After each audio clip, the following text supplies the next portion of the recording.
Hello मित्रों और मेरे प्यारे विद्यार्थियों, कैसे हो आप सबको। राजेश कल्याण की ओर से गुड इवनिंग। और इस कोरोना काल के दौरान हम अपने अध्ययन को जारी रखते हुए विशेष तौर से कक्षा 10 के लिए मैंने ये शुरुआत की है। तो उम्मीद है मेरा छोटा सा प्रयास आपके लिए बहुत ही हेल्पफुल रहेगा। तो आज हम लाइट चैप्टर के बारे में अध्ययन करेंगे और ये चैप्टर जो है आपके किसी भी प्रकार का जो कंपटीशन है, चाहे वो आरएस का हो और जिस विद्यार्थी का सब्जेक्ट साइंस का है उसका रीट के अंदर, और रेलवे, सीजीएल, पटवार और ग्राम सेवक या अन्य कोई भी जो कंपटीशन है, चाहे वो कॉलेज लेक्चरर का ही क्यों न हो, सब में सामान्य जो विज्ञान है या जनरल साइंस अपने आप में बहुत बड़ी भूमिका रखता है।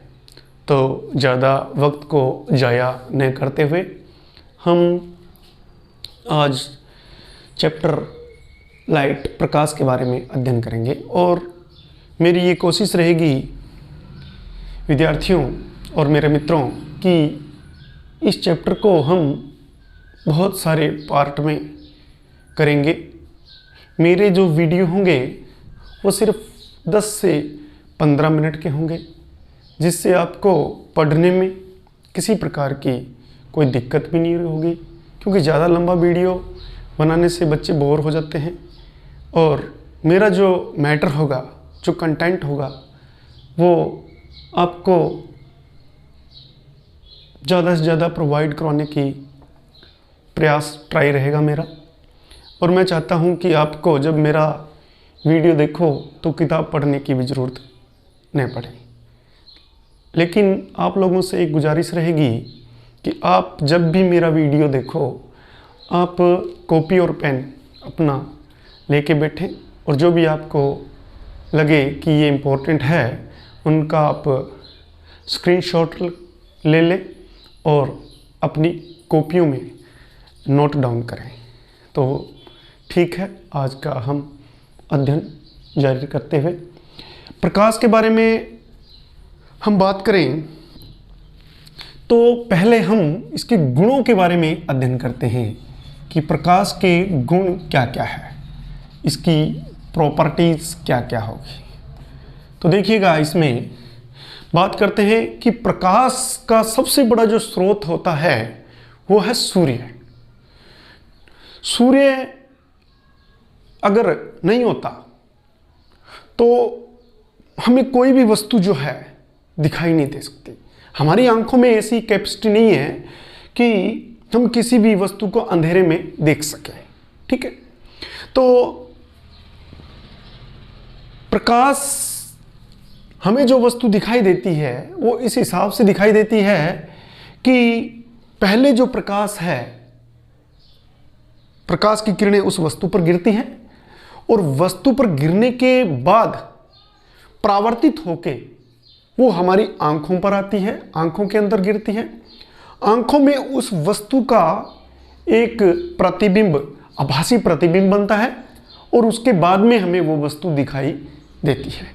तो देखिए, अपने प्रकाश के गुणों के बारे में अध्ययन करते हैं। तो प्रकाश के गुण हैं, एक तो प्रकाश की किरण, जो प्रकाश का सबसे जो बड़ा सोर्स या स्रोत है वो क्या है?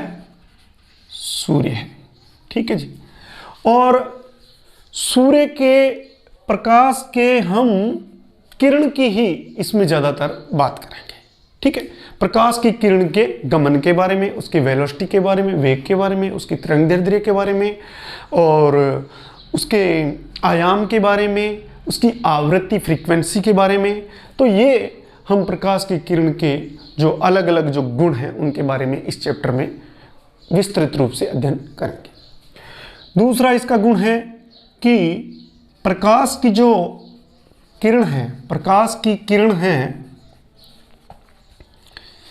सीधी रेखा में गमन करती है।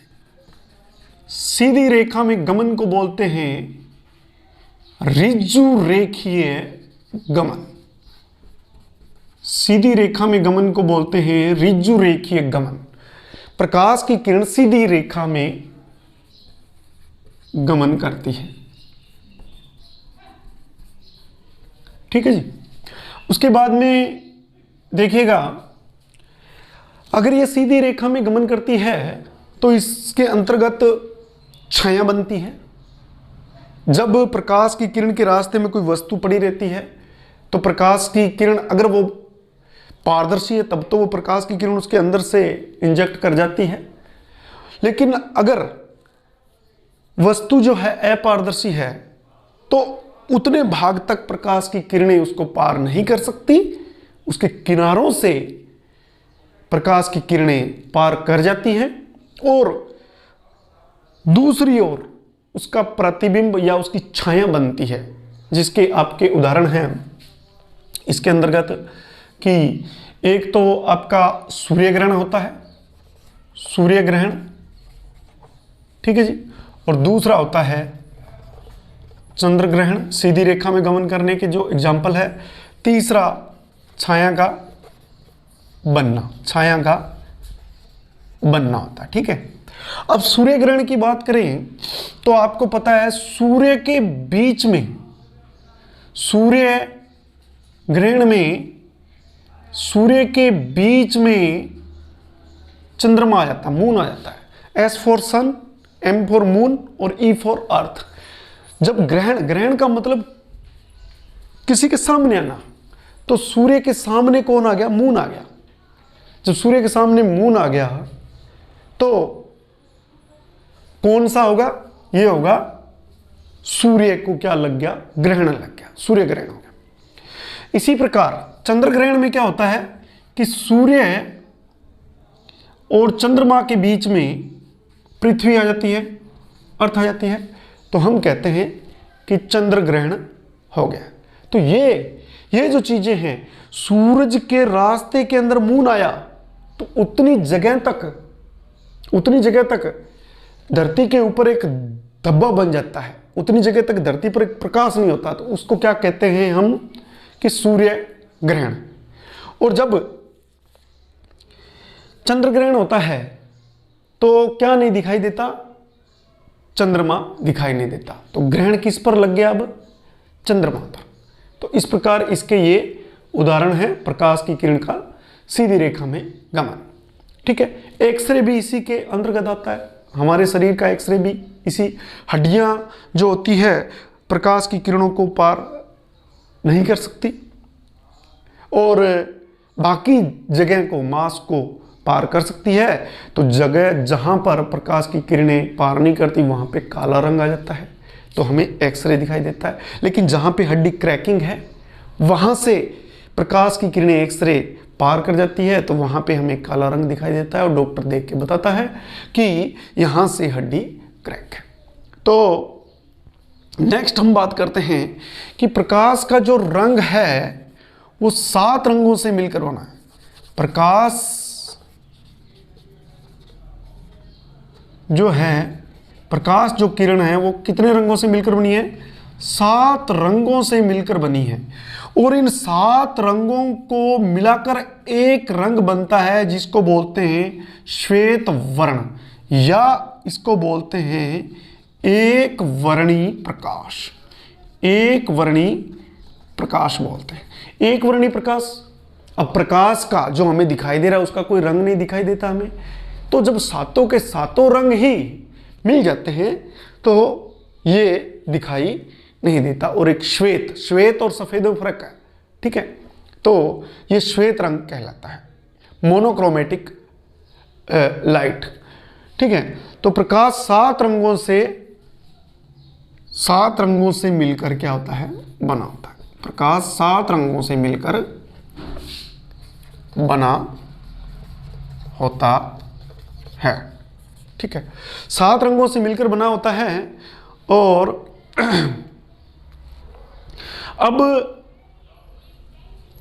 हमने ये बात कर दी कि कोई भी वस्तु जो अब हमें दिखाई देती है तो पहले उस वस्तु पर गिरती है और उस पर गिरने के बाद में परावर्तन के द्वारा हमारी आंखों में आती है और उस वस्तु का हमें आभासी प्रतिबिंब नजर आता है और वस्तु हमें दिखाई देने लग जाती है।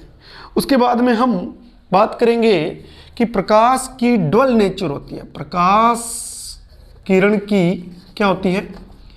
द्वैत प्रकृति होती है। द्वैत प्रकृति, ड्यूअल नेचर, इसको बोलते हैं ड्यूअल नेचर। ठीक है जी, द्वैत प्रकृति होती है। तो इस प्रकार से एक बार थोड़ा सा हम रिवाइज करेंगे कि प्रकाश क्या है? सबसे बड़ा स्रोत सूर्य है। उसके बाद में प्रकाश की किरण सीधी रेखा में ही गमन करती है अधिकांशतः, और इस गमन को रिजु रेखीय, रिजु का मतलब 180 डिग्री के कोण को भी हम रिजु कोण कहते हैं। तो और उसके बाद में प्रकाश की किरण के सीधे रेखा की गमन के बारे में हम बात करें तो सूर्य ग्रहण, चंद्र ग्रहण और छाया का बनना। और प्रकाश 7 रंगों में डिवाइडेशन होता है, इसका हम आगे जिक्र करेंगे। और प्रकाश किरण की क्या होती है? द्वैत प्रकृति होती है। तो अब हम बात करते हैं प्रकाश किरण के द्वैत प्रकृति की। तो देखिएगा इसमें प्रकाश किरण की द्वैत प्रकृति क्या होती है।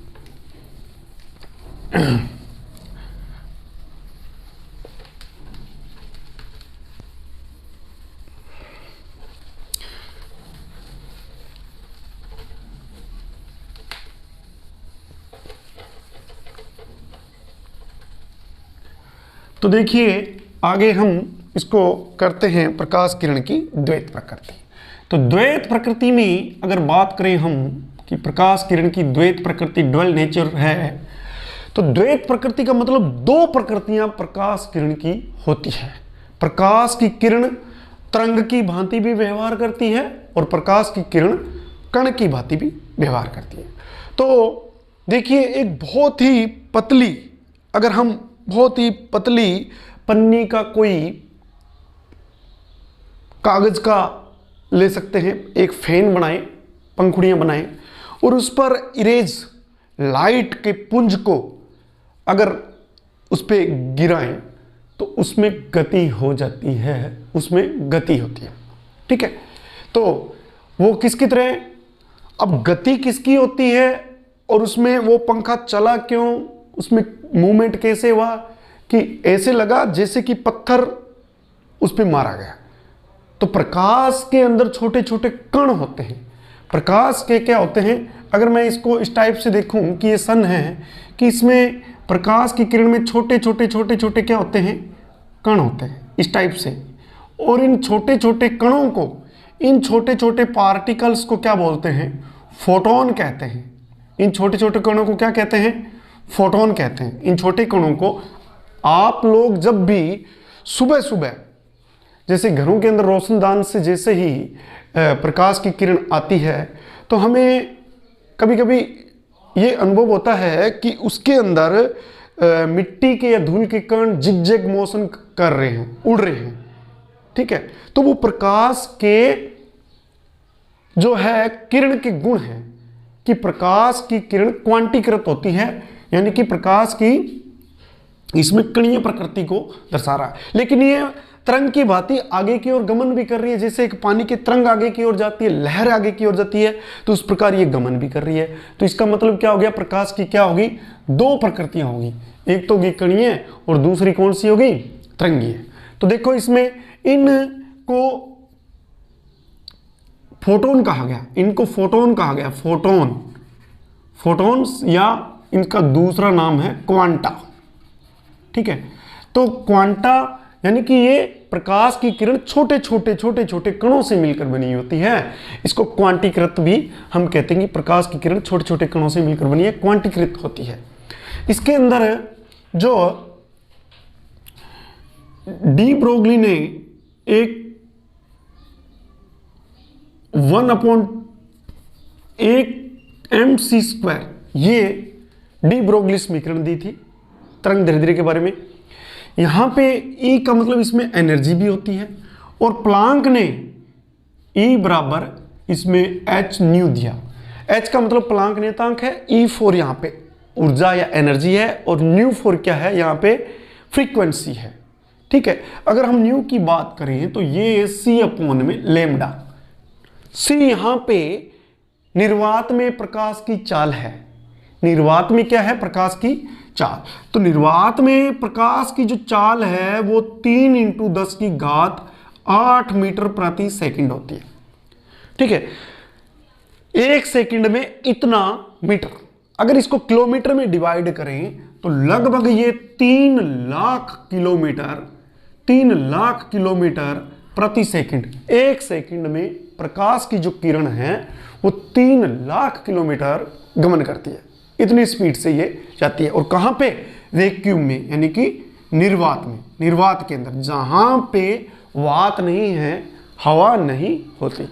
ठीक है, तो वहां पे प्रकाश की जो स्पीड है, प्रकाश की जो गति है वो कितनी है, 1 सेकंड में 3 लाख किलोमीटर।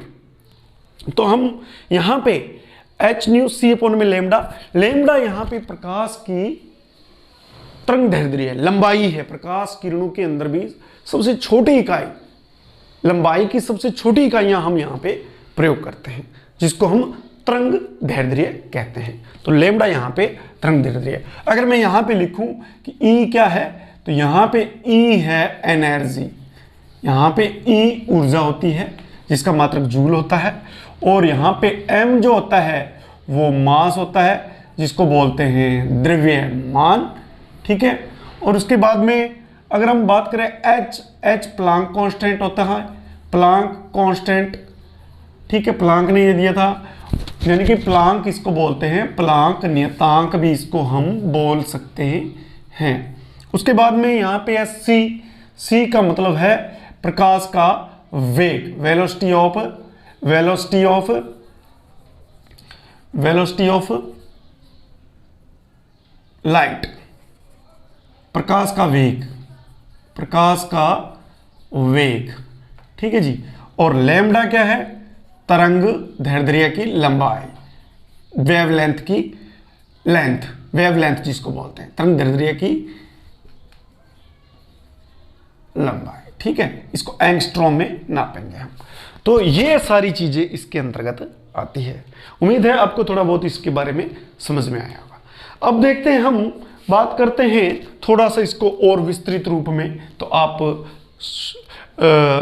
इसको एक बार और दोहरान करना चाहते हो तो देख लो कि प्रकाश की किरण छोटे छोटे कणों से मिलकर बनी होती है, और प्रकाश की किरण जो है कि उन छोटे छोटे पार्टिकल को हम क्या कहते हैं, क्वांटा या फोटॉन्स कहते हैं। तो ये भाग जो क्वांटीकृत होता है, और इनके कारण फोटो इलेक्ट्रिक इफेक्ट वगैरह सारे के सारे जो कार्य होते हैं।